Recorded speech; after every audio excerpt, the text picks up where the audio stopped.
Assassin's Creed Liberation is an interesting entry in the AC series due to the fact it was originally developed and released on the PlayStation Vita. Unlike some of the other handful of games released on a handheld console, other than Bloodlines released on the PSP, Liberation tries providing a full console experience with some limitations of course. Liberation was released on the same day as Assassin's Creed 3, with an HD version later released for the PS3 and Xbox 360 generation of consoles in 2014. That's the version I played for this video. Then again as an add-on to the AC3 Remastered released in 2019.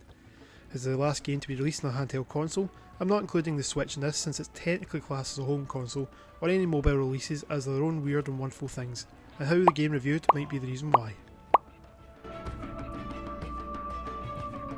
I'll touch a wee bit on the story here, so if you don't want any spoilers, you can skip ahead using the timestamps below.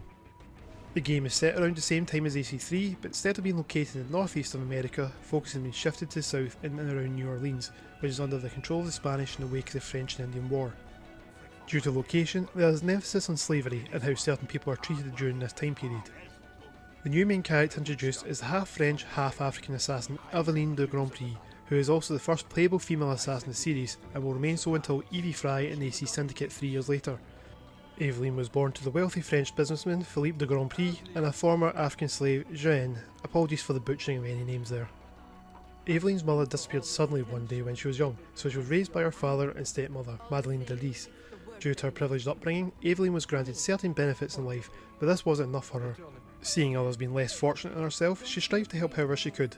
This led her to Gat, a member of the assassins, who saw something in Aveline and decided to take her under his wing. This led Aveline to essentially lead a double life, keeping her high society persona that allows her to stay under the radar, while also being an assassin to help the oppressed with the help of her stepmother, like a historical Batman of sorts. Of course, no Assassin's Creed game would be complete without some Templar involvement, and it doesn't take long for Aveline to get dragged into the convoluted scheme.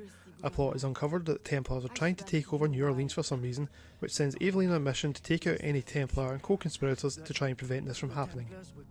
At one point, Aveline travels to a Templar-controlled excavation site in Mexico, where she finds a temple built by her good old friends from the first civilization. Within the temple, an artifact is found called the Prophecy Disc which, when unlocked, plays a fairly meaningless hologram message which doesn't really add anything to the game, and feels like it's just there so they can shoehorn the already controversial part of the series into it.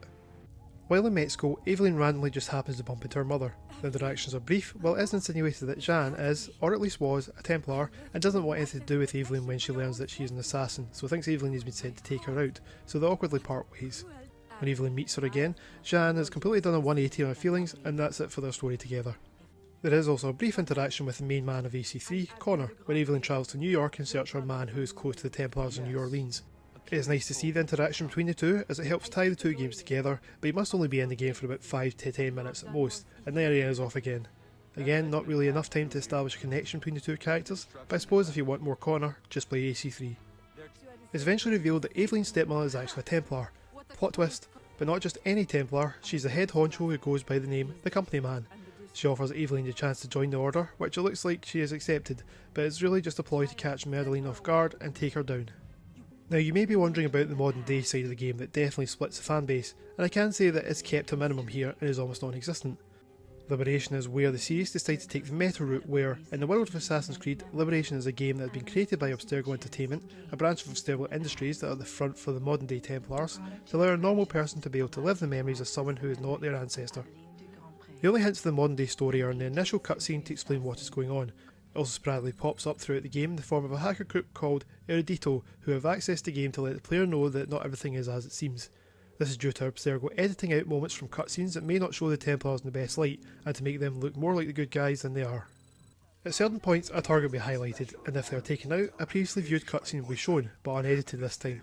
Not sure if I missed any of these, but I don't really feel anything was added when seeing the full cutscene, but I suppose it does add more context if you're wanting the full AC story experience. Now I know this wasn't a full AC experience like the main console games, so the story was a bit stripped back, but I did feel it was perhaps too short and disjointed. I liked how the story did try and focus on the issues of slavery at the time and not shy away from it. It also did well in showing the balance Aveline is trying to strike between being an assassin as well as a member of high society, which I don't recall any other games in the series doing.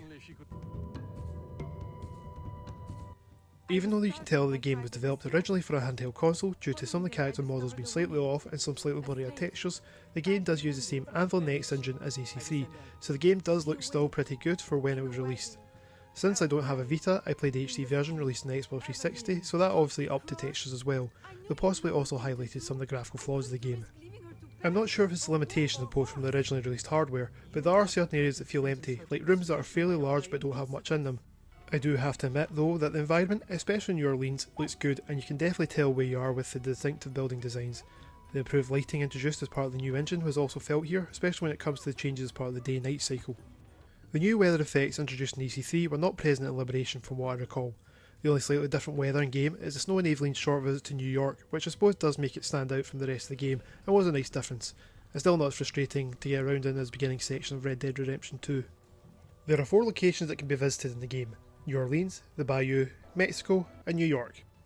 Each location is on the smaller side than what players have become accustomed to in the console counterparts up to this point, but I don't think that's such a bad thing as there's still enough to see and climb in the Assassin's Way. New Orleans of course provides the usual city environment people have come to expect from the AC games. The Bayou is, for all intents and purposes, the game's version of the Frontier from Assassin's Creed 3. It is fairly decent size and provides a nice level of verticality with some of the trees that can be climbed, even though the climbing process can be frustrating in some cases. This is where the improved movement introduced in the game in AC3 can be felt with the parkour through the trees, though again similar to AC3. Try not to constantly compare the games, but hard to do so when they came out at the same time and share many elements. There's not really a freedom of where you can go when up in the trees, as the branches make a path that you have to follow to get back to the ground. The bayou can also be traversed using canoes, but I found our movement to be frustrating and slightly glitchy with getting stuck on the environment. Mexico and New York are their own isolated areas in the game. Mexico takes the form of a sort of small village / prisoner camp made up of small huts and mine-inspired pyramid type structure. There is also the precursor site where Aveline finds a prosody disc, and this is the only area in the game that incorporates that futuristic look used for any area related to the first civilization when they appear in the series.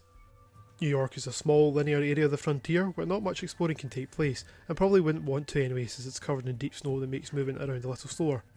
Traversing around the mountains leads Aveline to a fort where our target is located, and this is all there is to do in New York, which is a bit disappointing, but I suppose if you want to explore the area, that's what AC3 is there for. The Liberation using the new engine introduced alongside AC3 is able to benefit from many improvements the engine brings, such as more fluid feeling movement and parkour, but when you boil it down, if you played an Assassin's Creed game up to this point, it will feel pretty familiar. There are some new gameplay elements that were introduced in this game that I don't recall ever being used in any other titles. The main one is the persona mechanic. Since Aveline is a woman brought up in high society while also trying to go about her assassin way, she utilises different costumes, or personas. There are 3 personas that Aveline can use: Assassin, Slave and Lady, which can be changed by visiting shops scattered around New Orleans and the Bayou. Each persona comes with its pros and cons. The Assassin persona is the main all-round persona that allows Aveline to do everything you would expect in an Assassin's Creed game. It is the one that is best in combat encounters with all weapons available and allows full range of movement and climbing. The main disadvantage is that Aveline will be detected very quickly and immediately starts with a disadvantage in the notoriety system, as it will always be partially filled no matter what. The Slave persona has the same range of movements as the Assassin persona and is able to blend in with other slaves using the social stealth system, which allows her to slip past guards for a slightly stealthier approach. The disadvantage comes in the form of not having access to as many weapons as the Assassin persona. The last persona, the Lady persona, brings the most differences. This persona provides the longest time before being detected. While in this persona, guards can be charmed or bribed to either let her into a previously restricted area or fight on her behalf. Speaking of fighting, this persona provides the least access to weapons, and due to wearing a bulky looking dress, Aveline is unable to climb anything, so movements are restricted at ground level. This is an interesting system that I'm surprised hasn't made its way into any other games in the series. Changes the personas bring to how missions are completed are minimal, as a number of the missions require a certain one to continue, but there are a handful that give the option on what to use, which can dictate if you're looking for a stealthy approach with the sacrifice of weapons available, or go in all sword swinging. I will say I didn't really change persona unless required, but as I say, I do find it interesting and would be nice to be brought back and evolved to potentially provide different options on how to approach a mission in the vein of the Hitman games. The only other new gameplay element that was brought into the game, I say new though technically is also in AC3 though in a slightly different form, is the trading system. In the story, Aveline runs her dad's shipping company which allows her to procure items from one location and send them to another to earn some money. It is a fairly simple system when compared to the one in AC3, and like that one, I didn't really use it, but found it easier to understand and personally slightly more intuitive. I am a simple man after all. Available mission types have been fairly stripped back and really fall into 2 categories. You have missions where Aveline will have to go from point A to point B and take out enemies along the way. The other main mission type is the ever-loved AC tailing mission, which always come with their own frustrations. Due to there only being these 2 really, the missions can get a bit tedious. There are a handful of things to do in the bayou, such as taking out an alligator and stealing their egg, don't think I really know why this was being done, and collect mushrooms scattered around swampland to cure NPCs who are dealing with some kind of sickness that makes them lash out when you get close to them. Aveline needs to obviously knock them out to administer the medicine. If you've watched any of my previous videos, there's not really much to add here in terms of changes to the combat system. Again, since development occurred alongside AC3 and used the same engine, a lot of Aveline's combat animations are the same as Connor's, which some may see as slightly disappointing. Aveline does bring some unique elements to the table though, and is able to dual wield weapons, which I believe is the first time an AC protagonist has been able to do that, from what I remember. Combat is made up mainly of the same counter then attack gameplay, which many players will be familiar with. Another addition though is the chain kill system. This pauses gameplay to allow multiple enemies to be highlighted, which Aveline will then automatically take out. Not sure if this was added due to it being original on the Vita, but found it a bit strange addition due to how simple combat is anyway. But it does provide a cool animation of Aveline taking multiple enemies out and making her feel like a badass, at a time where women were not granted the same respect they should have been. Most weapons in the game are the standard as seen up until this point, with the only addition really being the blowpipe. This can be used to shoot either poison or berserk darts at an enemy from afar. A cool addition to the lady persona is that it has been incorporated into the parasol that Aveline carries around, so darts can still be utilised while in the big ball gown. So would I recommend playing Assassin's Creed Liberation?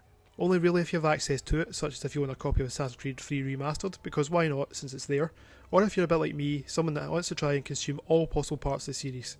I can't say I would recommend going out of your way to play this otherwise. Like I said earlier in the video, there are cool elements of the game such as the persona system that I wish they had carried on and involved, and it was a big thing to play as the first playable female assassin, but beyond that, it's a stripped down experience that doesn't really add anything to the overall series. The story feels rushed at times with a lot of the context of what is going on in the time that has passed being put into text before the next chapter loads up. This just makes things feel disjointed and can be a bit confusing at times. I feel the game also suffers with AC-ness and first civilization story elements that feel like they've been shoehorned in after the fact just to highlight that this is an Assassin's Creed game. So unfortunately, I can't recommend anyone going out of their way to play this, but it's worth a try if you have access to it already and some free time on your hands. Thank you as always for watching this video. Apologies again for the time it's taken to get this video out. It hit a bit of a block in recent months, so trying to get back on it, and I hope it was at least worth the wait and we'll try and get better going into the new year. It would be greatly appreciated if you could give this video a like and subscribe to the channel. It's getting really close to the 100 subscriber mark, as well as any other socials which can be found in the description below. It would also be great if you could leave any comments below on any improvements I can make, any things you may want to see in the channel, or even any memories you have of this game. See you in the next video.